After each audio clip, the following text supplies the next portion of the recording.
procéder au déballage de cet appareil. Donc c'est un Nikon Z6 qui fait partie des deux derniers Nikon qui viennent de sortir, donc qui comprennent le Z7 et celui-ci. La différence entre les deux est essentiellement due à la taille du capteur. Le Z7 est un capteur qui fait un peu plus de 45 millions de pixels. Le Z6 est un 25 millions de pixels, 24 millions de pixels, on dira. Ce sont les principales différences. Bien sûr, il y en a quelques autres, mais le boîtier est le même en termes de taille, de dimensionnement, d'ergonomie. Ensuite, on va trouver effectivement des différences qui sont liées essentiellement au capteur, et puis à des améliorations, bien sûr, qui vont être présentes sur le Z7, haut de gamme oblige. Donc ouvrons cette boîte tout de suite. Aussi, il me tarde de découvrir ce qu'on va trouver dans cette boîte. Alors, on a un premier élément ici, carte mémoire, et puis ici on va trouver, on va trouver le boîtier par lui-même. On reviendra sur la carte mémoire un petit peu plus tard, je dirais que ce n'est pas l'essentiel, néanmoins il y a quand même des éléments à aborder au sujet de cette carte mémoire puisqu'elle est spécifique au niveau de cet appareil. Donc là nous avons donc, alors pourquoi nous avons ce boîtier supplémentaire? On va aller directement dessus, comme ça on va voir de quoi il s'agit. Voilà, donc là en fait il s'agit d'une bague d'adaptation qui va autoriser et permettre surtout le montage des objectifs Nikon G, qui sont les objectifs de la série D précédemment, qui comprend pour tout du moins le plein format, le D800, D850, D810, D750 et autres. Donc l'ensemble de ces objectifs, eh bien, en plein format, ne se monte pas immédiatement, ne se monte pas directement tout du moins sur le Z6. En découvrant le Z6, on va regarder pour quelles raisons il n'est pas possible de monter directement ces objectifs dessus. Et on va avec ça découvrir également eh bien, pourquoi cette bague et comment elle fonctionne et comment on l'utilise. Donc, eh bien là ici on a toujours, à chaque fois qu'on achète un nouvel appareil, moult documents. Un qui concerne l'adaptateur lui-même, un autre qui concerne, c'est un petit guide de démarrage rapide, qui n'a pas forcément un intérêt majeur, et puis un document qui est quand même, je trouve, beaucoup plus important, qui est le manuel utilisateur. Alors ce manuel, on a la chance, il n'est pas très épais, j'en ai connu d'autres qui ressemblaient davantage à des dictionnaires. C'est le même manuel pour les deux appareils, Z6, Z7, qui indique bien qu'effectivement on est sur des matériels très très proches, à l'exception de ce qu'on a évoqué tout à l'heure. Alors, petite parenthèse au sujet des manuels, moi je les lis tous. C'est pourtant pas mon premier appareil photo, j'en ai eu de nombreux, essentiellement des Nikon, donc aujourd'hui, quand on suit un peu cette gamme, on sait que l'ergonomie ne change pas radicalement d'un appareil à l'autre. Néanmoins, chaque appareil apporte son lot de nouvelles fonctionnalités, qui parfois d'ailleurs sont upgradées dans les différents firmware qui sont ensuite produits. Néanmoins, même si on connaît à peu près le fonctionnement de l'appareil et qu'on arrive à le découvrir sans cela, on a bon nombre de fonctions qui sont toujours nouvelles sur chaque appareil. Il est bon de pouvoir parcourir le manuel assez intensivement et sérieusement. Bien sûr, je ne suis pas capable de retenir l'ensemble des informations qui sont données dans ce manuel, mais en règle générale, et pratiquant régulièrement la photo, bien je vais pouvoir remarquer tout du moins celles qui sont spécifiques à cet appareil, quand bien même je ne retiendrai pas exactement la façon d'y accéder, la façon de les utiliser. Mais dans ce cas-là, eh bien, je reviens éventuellement au manuel pour me dire, tiens, j'ai vu ça quelque part, comment ça marche et comment je peux le mettre en place. Donc c'est pour ça l'utilité du manuel. Alors si effectivement vous n'avez pas le manuel, vous pouvez dans tous les cas le charger sur le site nikon.fr. Et en l'occurrence, il a été mis à jour avec la dernière version du firmware. Bon, passons maintenant aux choses sérieuses. Le manuel, c'est sérieux, mais c'est quand même pas ce qui nous émeut tant que ce qu'on va découvrir ici. Donc toujours un petit zigouigoui pour un tout petit peu. de carton pour caler tout ça. Encore quelques documents. On va faire durer un peu le suspense. Alors là, nous avons ici câble USB, jolie petite sangle, la batterie indispensable, on reviendra sur cette batterie un petit peu plus tard, et puis un dispositif qui permet de sécuriser les câbles lorsqu'ils sont accrochés à l'appareil, en particulier si on a besoin effectivement de passer en USB ou d'utiliser d'autres câbles, ça peut être le cas de câbles micro le cas échéant, ou autre. Voilà, on va en avoir un peu fini avec cette boîte pour l'instant.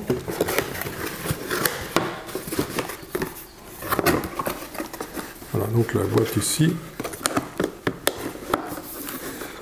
Alors on va garder les boîtes parce que effectivement, à chaque fois si jamais on vend un appareil, il est toujours de bon ton de pouvoir, et c'est toujours réclamé par les acheteurs, de pouvoir avoir la boîte d'origine.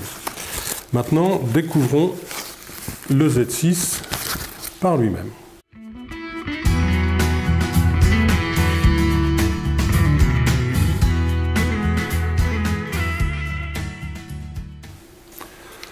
Alors, premier constat par rapport aux appareils à peu près équivalents en réflexe, on a un boîtier là qui est quand même d'une dimension très très raisonnable et très mesurée. Donc très fin, moi je trouve relativement élégant personnellement. Il fait à peu près, on dira, la taille d'un gros compact, voire la taille, pour ceux qui connaissent, d'un Leica ou quelque chose d'équivalent. Bien moins important, effectivement, en termes de dimension, qu'un D800, qui est l'appareil avec lequel je filme actuellement. Donc, pour ceux qui n'auraient pas forcément l'information, qu'est-ce qui différencie les appareils hybrides des appareils réflexes traditionnels?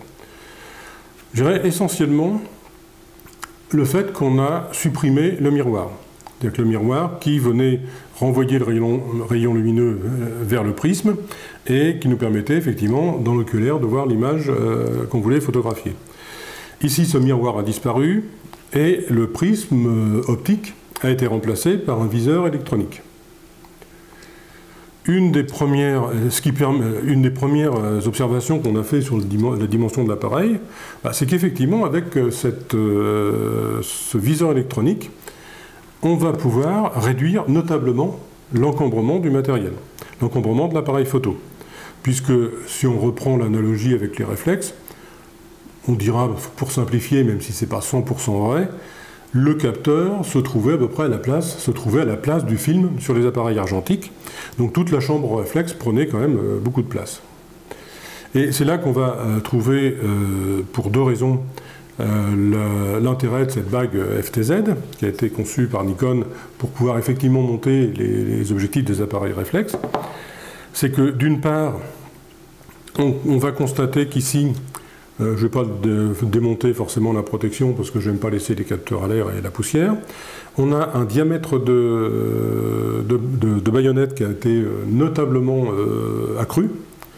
Donc effectivement, on ne pourrait pas, dans tous les cas, utiliser les baïonnettes des Nikon G. Et deuxièmement, on va avoir de fait réduit considérablement le tirage optique, c'est-à-dire l'endroit où va se former l'image sur le capteur.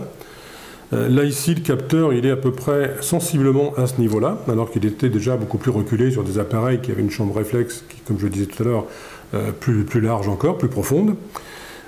Et donc, si on utilisait, en imaginant qu'on puisse avoir une petite bague de faible dimension pour pouvoir mettre les objectifs G, eh bien l'image se formerait de toute façon du fait du tirage optique derrière le capteur, ce qui ne donnerait que des photos floues.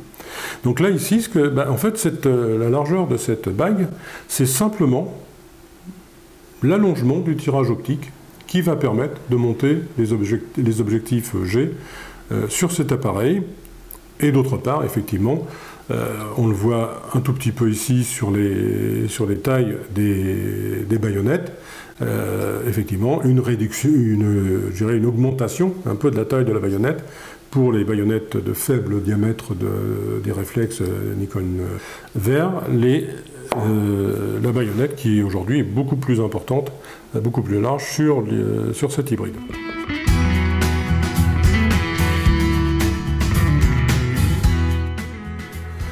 La prise en main en première approche est assez sympa, je dois dire. C'est pas à voir une fois qu'on aura équipé d'un objectif, ça sera quand même quelque chose à vérifier.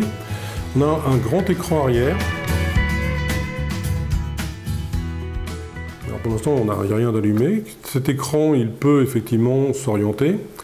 Je sais qu'il est tactile, donc il s'oriente uniquement dans ce sens-là. On n'a pas la possibilité, comme sur certains appareils, de le déployer pour qu'il vienne sur le côté. Je pense que Nikon a choisi cette option pour des raisons de solidité et de fiabilité. Donc on a notre bague, on a l'appareil. Vous me direz, il n'y a pas d'objectif. Ah bah oui.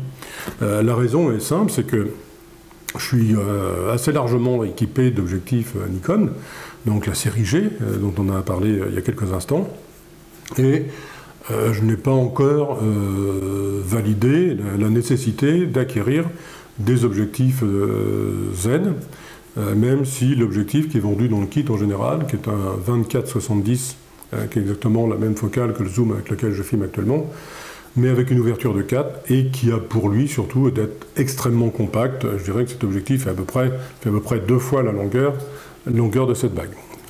Au demeurant, il est réputé comme étant excellent. Ceci étant, j'ai suffisamment d'optique aujourd'hui pour me passer dans l'immédiat de ces objectifs-là. Tous les tests que j'ai pu regarder semblent montrer qu'on retrouve absolument la qualité des objectifs G en utilisant ce montage. Alors qu'est-ce qui reste ici? Bien, une petite batterie. Alors parfois elle est un peu chargée, on va vérifier si c'est le cas. Ça arrive parce que je crois que j'ai regardé l'appareil en magasin et on avait un tout petit peu... effectivement, là il me donne des petits signes comme quoi l'appareil est chargé. Pour l'instant il ne se passe rien de particulier, il n'y a pas de carte, il n'y a pas d'optique. Il est possible que ce soit la raison pour laquelle l'appareil ne donne pas beaucoup de signes de vie. Alors, le câble USB, qui permet de connecter l'appareil à un ordinateur pour décharger les photos. Je crois aussi qu'il permet de charger la batterie en direct. Mais j'ai un chargeur, de quoi qu'il en soit, il y a un chargeur également prévu, la sangle, l'arrache-câble. Et puis là, une carte, il y a un seul slot sur cet appareil pour pouvoir y mettre une carte Sony, enfin ce Sony ça peut être Sony, mais surtout de type XQD. Alors ces cartes sont encore assez rares sur le matériel photo, je crois que ça existe sur pas mal de caméras Sony, type caméra plus professionnelle. Et aujourd'hui Nikon, sur plusieurs de ses appareils, a privilégié ce type de carte. Sur le D850, il y a 2 slots, donc il y a un slot SD et un slot XQD. Je crois que sur le D500, je ne suis pas sûr, mais il me semble qu'il y a une XQD. Sur le Z7, donc le frère jumeau de celui-ci, on a 2 slots, un XQD et un SD.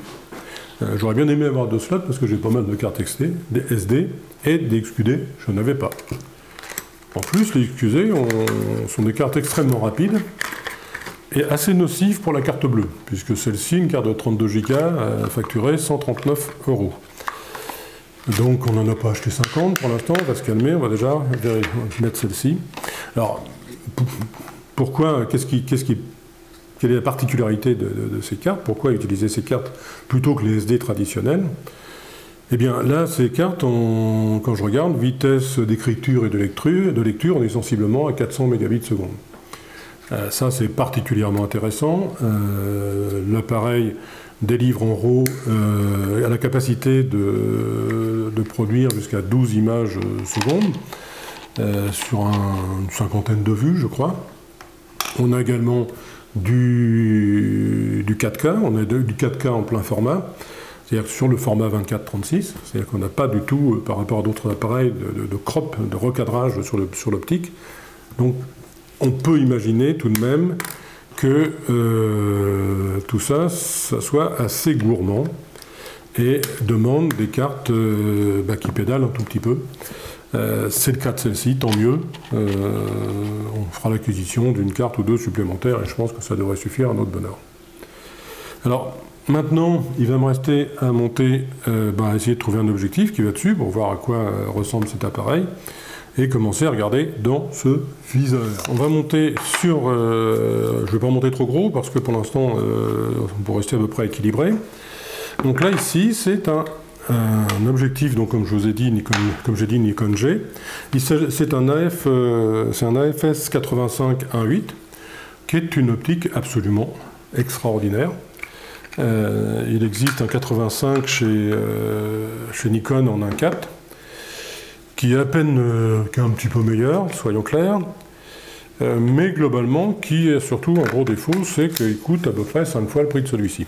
Et il n'est pas 5 fois meilleur. Alors celui-ci, il fonctionne très très bien. Donc on voit ici l'adaptation qui se fait parfaitement bien. Et on va venir fixer maintenant cet objectif sur un petit tour rapide sur le capteur, vous n'en verrez pas plus, j'aime pas la poussière. Et donc on a maintenant un ensemble qui reste dans des dimensions relativement raisonnables.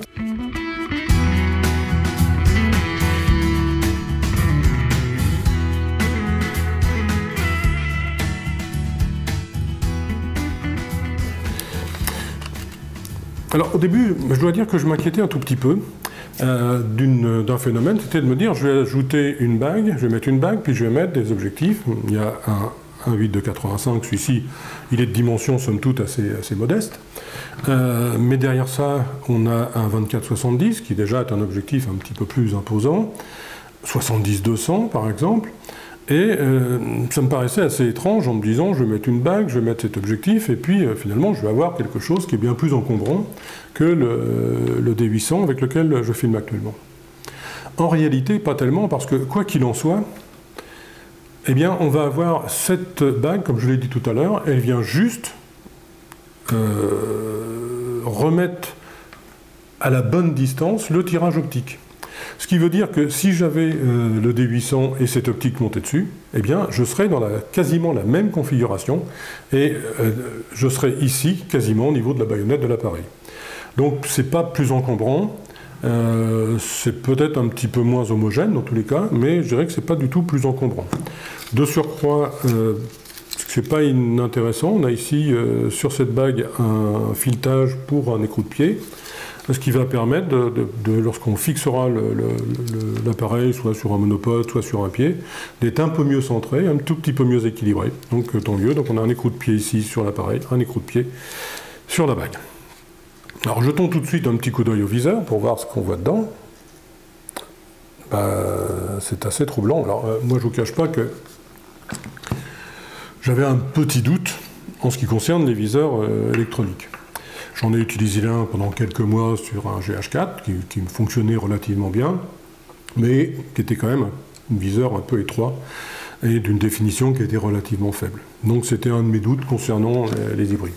La prise en main en magasin m'a permis de me rendre compte que finalement ce viseur il était assez extraordinaire et il fonctionnait très très bien.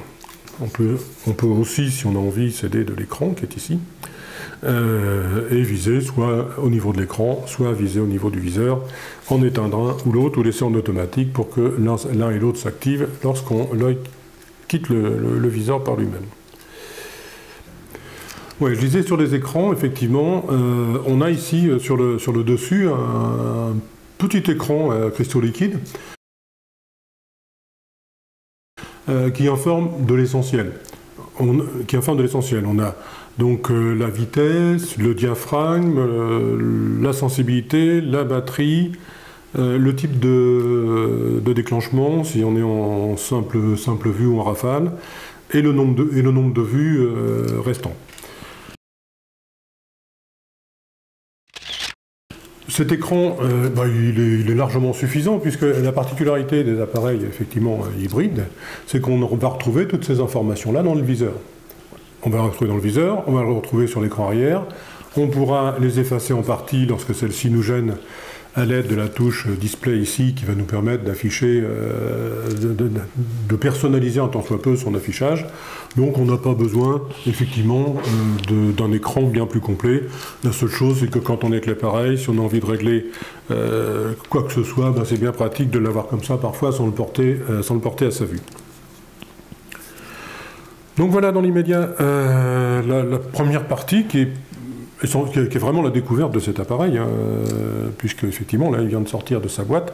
Alors je ne vous cache pas que j'ai effectivement hâte d'aller faire quelques photos avec, parce que c'est bien beau de le regarder, c'est bien beau de le faire tourner sur la table, mais c'est pas fait pour ça. Et donc maintenant, je vais aller faire quelques photos. Je ferai également aussi de la vidéo, parce que effectivement le Nikon avec le D800 avec lequel je filme actuellement, même s'il fait de la vidéo, puisque je fais que celle-ci, c'est quand même pas tout à fait sa vocation. C'est un merveilleux appareil photo qui est une qualité extraordinaire, qui fait des fichiers de fou, mais en termes de vidéo, c'est quand même un petit peu limité, et c'est quand même très très limité. J'avais passé une étape avec un Lumix GH4 pour commencer à apprivoiser tout du moins la vidéo et me former à la vidéo. Mais effectivement, lorsque ces appareils, si le Z6 était sorti au moment où j'avais acheté le Lumix, j'aurais jamais acheté de Lumix. C'est pas que cet appareil n'est pas bon, il est très très bon en vidéo et très bon en photo d'ailleurs demeurant. Mais aujourd'hui, on a la chance d'avoir effectivement un boîtier avec lequel je peux utiliser toutes mes optiques et surtout toutes les optiques en plein format. C'est-à-dire qu'on n'a pas de facteur multiplicateur sur l'optique. Si j'utilise un 85, j'ai bien une focale de 85 au niveau de la vidéo. Et si j'utilise par exemple un grand angle, puisque j'en ai un qui démarre à 14, même si c'est en vidéo, on se dira que c'est peut-être un peu compliqué, eh bien j'aurai également un 14. Il peut y avoir dans certains cas petite réduction en fonction des paramétrages qu'on va faire, mais ça c'est un atout extraordinaire de pouvoir effectivement utiliser pleinement les optiques dont on dispose. Donc ça, c'est aussi un des éléments de choix, un élément important pour moi, parce qu'effectivement, le Z6, comme le Z7, produisent des vidéos en 4K, où là, on a quand même une qualité qui n'a pas grand-chose à voir, soyons honnêtes, avec la 1080. Donc c'est un appareil qui va avoir cette double fonction, celle-ci, puisque maintenant elle existe et elle est efficace et opérationnelle.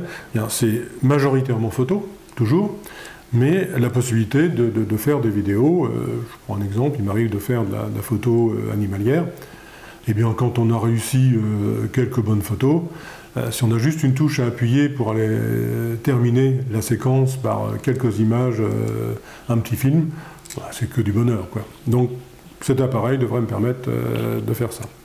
Un petit point que j'avais noté, ça c'est extrêmement important, eh bien c'est le bruit, il est extrêmement silencieux. On reverra ça ensuite dans la partie peut-être que je produirai sur les premières impressions après essai. Alors ce seront que des premières impressions, il n'y aura rien de définitif, mais ça permettra justement de tester l'appareil, ses fonctionnalités, de vérifier que l'écran, le viseur est aussi bon qu'il y paraît, et comment je me suis habitué à cet appareil, quels sont ses points forts, a-t-il en premières impressions des points faibles, et bien, je le découvrirai au fur et à mesure que je ferai des photos avec. Donc voilà, on va maintenant se préparer à aller faire quelques photos. Je crois qu'il me reste encore un petit peu de jus dans la batterie, mais quoi qu'il en soit, c'est pas très grave, j'en ai d'autres, puisque Nikon a eu la bonne idée, on terminera là-dessus, d'avoir des batteries sur cet appareil qui sont exactement les mêmes que celles qui sont sur l'appareil qui filme actuellement. Donc ce qui fait que même si ça consomme peut-être un petit peu plus de batterie qu'un réflexe classique, eh bien j'en manque pas, alors c'est tant mieux. À bientôt.